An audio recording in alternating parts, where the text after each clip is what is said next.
안녕하세요, 일렉트로캠입니다. 오늘은 한번 포드의 매치 E에 대해서 한번 이야기해 보려고 하는데요. 특히 이제 자율주행 파트를 이야기하려고 합니다. 이 매치 E는 이 머스탱 브랜드인데, 이제 포드에서 미는 스포츠카가 아닌 이름만 빌려오고 이제 전기 SUV입니다. 모델명은 이제 매치 E고요. 뒷모습을 보면 굉장히 이 머스탱과 비슷함을 알 수 있죠. 근데 머스탱은 스포츠카인데 이건 SUV입니다. 그러니까 머스탱을 좀 빵빵하게 위나 이렇게 크기를 좀 불렸다고 해야 될까요? 당연히 경쟁 상대는 테슬라의 모델 Y입니다. 그래서 스펙이 굉장히 좀 비슷합니다. 근데 모델 Y 대비 살짝 떨어지고 가격이 살짝 더 비쌉니다. 심지어는 충전 속도도 약간 조금 떨어지죠. 150kW로. 더군다나 이제 본격적인 출시는 내년 초입니다. 그러니까 올해 말에 이제 모델이 좀 나오지만 이제 전 라인업 여기도 똑같죠. 이제 뭐 후륜 구동, 올힐 드라이브, 그리고 이제 배터리 패키지에 따라서 이제 모델명이 나눠져 있는데, 결국 모든 라인업이 이제 갖춰지는 거는 이제 내년 초 정도이고요. 이제 당연히 이 차도 자율주행 비슷한 걸 이제 지원합니다. 자율주행이라고는 얘기할 수 없겠죠, 사실. 주행 보조 장치죠. 테슬라와 달리 완전히 이제 손을 뗄 수 있는 거를 지원합니다. 물론 여전히 풀 셀프 드라이빙은 아닙니다. 그렇지만 이것도 내년 말에 이제 탑재할 예정이라고 이제 발표를 했는데요. 이 포드 매치 E가 탑재할 반자율주행은 사실 캐딜락과 매우 비슷합니다. 이 어시스트 시스템이 오토파일럿은 아니나 방향은 맞다고 하는데요. 그래서 오늘 이야기할 핵심 주제가 요겁니다. 핵심 주제는 지금 포드가 테슬라의 반대 진영의 이제 시스템을 탑재하려고 하고 있거든요.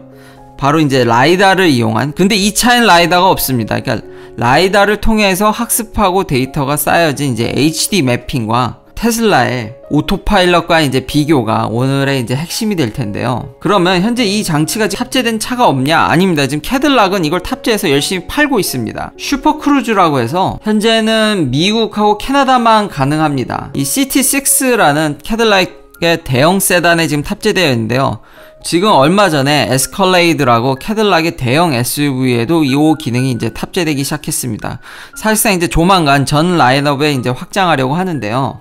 보시면 손을 띄고 있죠. 그래서 여기서 카메라와 센서로 전방을 주시하는지 안 하는지를 확인한 다음에 전방을 주시하지 않으면 이제 경고등을 내서 이제 운전자를 깨우거나 주의를 환기시키고요. 이 오토파일럿과 다른 점은 항상 이걸 강조하죠.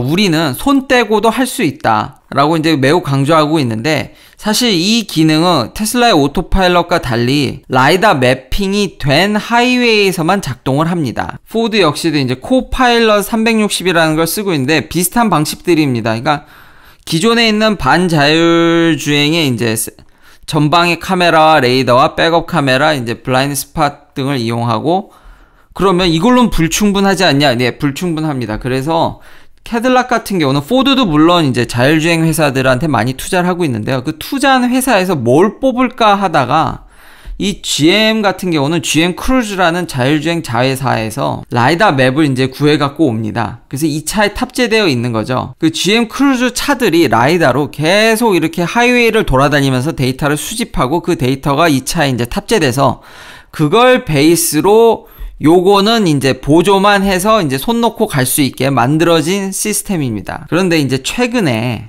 테슬라의 자율주행의 총책임자분께서 나오셔서 이제 워크샵에서 발표를 했는데, 거기 요즘 이제 기사가 나는 핵심은 자율주행이 우리가 생각했던 것보다 어렵다라고 이제 실토를 했습니다.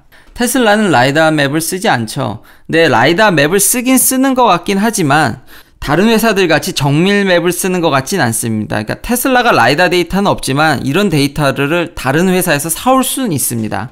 테슬라는 오롯이 카메라의 이제 비전을 이용해서 완전히 이미지로만 이제 판단을 해서 자율주행을 구축하려고 하는데, 총 책임자분께서 이제 말씀하시고 싶었던 건 뭐냐면, 어느 회사나 지금 다 어렵지만 여전히 테슬라가 더 가능성이 높다는 겁니다.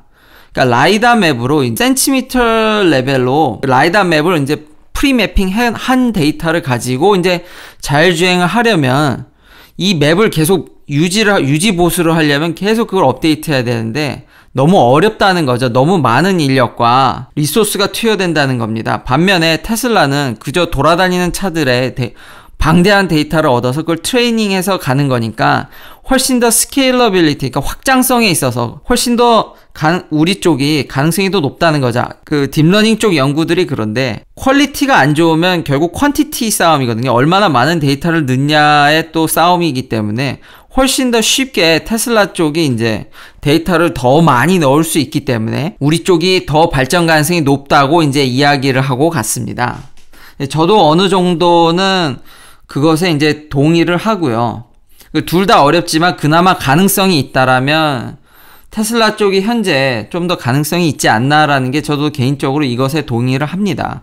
여담으로, 그리고 여기서도 밝혀진 게 뉴럴 네트워크를 돌리시는 분들은 몇십 명 안 계신다고 합니다. 반면에 이제 태깅, 라벨링 하시는 분들은 엄청난 팀들이 있죠. 원래 인공지능 프로젝트라는 게 다 이런 식으로 돌아가는데 역시 테슬라도 결국 끼케야 한 수십 명의 팀원이 지금 뉴럴 네트워크를 돌린다는데 아마 이거는 좀 웨이모나 이런 팀에 비해서는 좀 명수가 적지 않나라는 생각도 듭니다. 그전에는 이 신호등만 보면은 파란불이든 빨간불이든 간에 무조건 이제 감속을 했는데 이제 파란불을 보면 그냥 이제 컨포메이션 사인을 주지 않아도 이제 알아서 신호등을 지나치는 업데이트를 이제 조만간 배포한다고 합니다. 확장성에 있어서 저 역시도 정리하자면 테슬라 쪽이 좀 유리하지 않나라는 생각이 듭니다. 물론 그렇다고 해서 이 라이다 맵을 쓰는 이제 GM이 가만히 있는 건 아니고요. GM도 이제 슈퍼크루즈를 울트라 크루즈로 업데이트를 조만간 이제 단행할 거라고 합니다. 근데 올해는 아니고요. 내년도 아닙니다. 근데 그래도 이게 정확하게 명시를 하지 않는데 또 3년 안에 한다는데 거기에 이제 시내 주행도 포함되어 있답니다. 그러니까 여전히 GM은 같은 방식을 고수하려고 하고 있고요. 자회사는 이제 크루즈에서 많은 이제 노하우를 얻기 때문에 이제 와서 갑자기 이제 테슬라 같이 비전으로 바꿀 것 같진 않습니다. 그래도 계속 라이다를, 이게 유지 보수가 매우 어렵다라는 문제가 있지만 라이다로 쌓여진 데이터로도 시내 주행을 지금 하려고 하고 있고요. 가장 근시일 내에 하려는 업데이트는 이겁니다. 이제 테슬라의 내비게이션 오토파일럿처럼 지금 CT5나 CT4가 곧 나오는데요. 이 차에는 이제 좀 더 업데이트된 슈퍼크루즈를 탑재해서 내비게이션 오토파일럿 정도의 지금 기능을 구현하려고 지금 준비 중에 있습니다.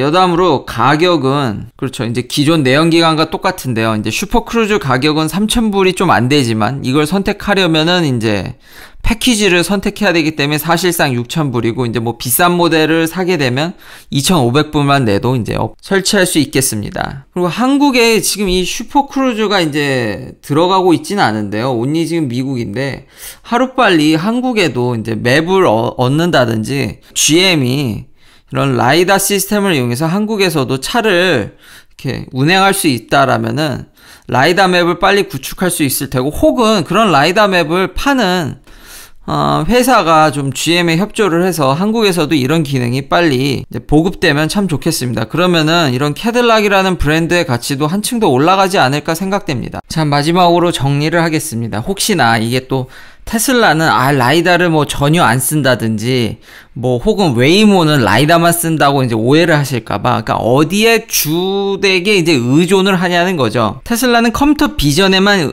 상당히 많은 양을 의존하고 당연히 이제 팔린 차로부터 엄청난 데이터를 쉽게 얻을 수 있으니까요. 반면에 웨이모, GM, 포드 다 그 외의 회사들은 HD 매핑, 그러니까 비전 안 쓴다는 게 아닙니다. 비전도 쓰는데 데이터량이 테슬라에 비하면 현저히 낮습니다. 대신 테슬라가 하지 않는 라이다 데이터가 있습니다. 그리고 이미 그 차들을 돌리고 있죠. 심지어 웨이모는 무인으로 돌리고 있고요. 그래서 미리, 그러니까 포드나 GM은 앞으로 팔 차에 자기가 쌓아놓은 라이다 매핑 데이터를, 그러니까 미리 어느 정도 답안지를 차에다 주고 길을 가게 하는 거죠. 나머지 이제 비전이라든지 여러 센서들이 그것을 이제 보조해 가고요. 그러니까 테슬라는 인간같이 하려는 겁니다. 그러니까 어느 인터섹션을 가든 어느 상황을 가든 저희는 그러니까 비슷하지만, 원리는 비슷하지만 그 상황은 거의 새로운 거지 않습니까? 그러니까 처음 본다고 할 수도 있겠죠. 테슬라 차량들은 그런 식으로 이제 뚫고 가려는 거고요. 처음 보는 거죠.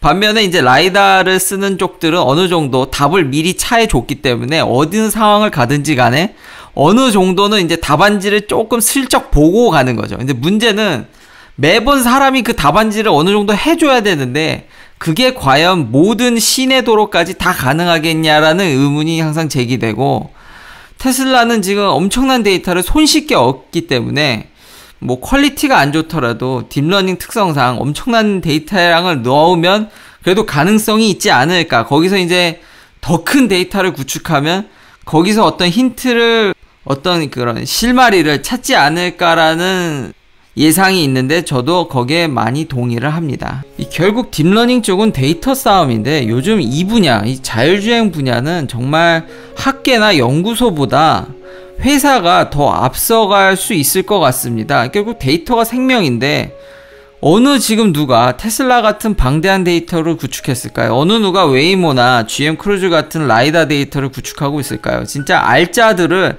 다 회사들이 이렇게 갖고 있어서, 이런 회사들이 잘 이렇게 뚫고 나가줘서 자율주행 시대가 하루빨리 다가오길 기대합니다.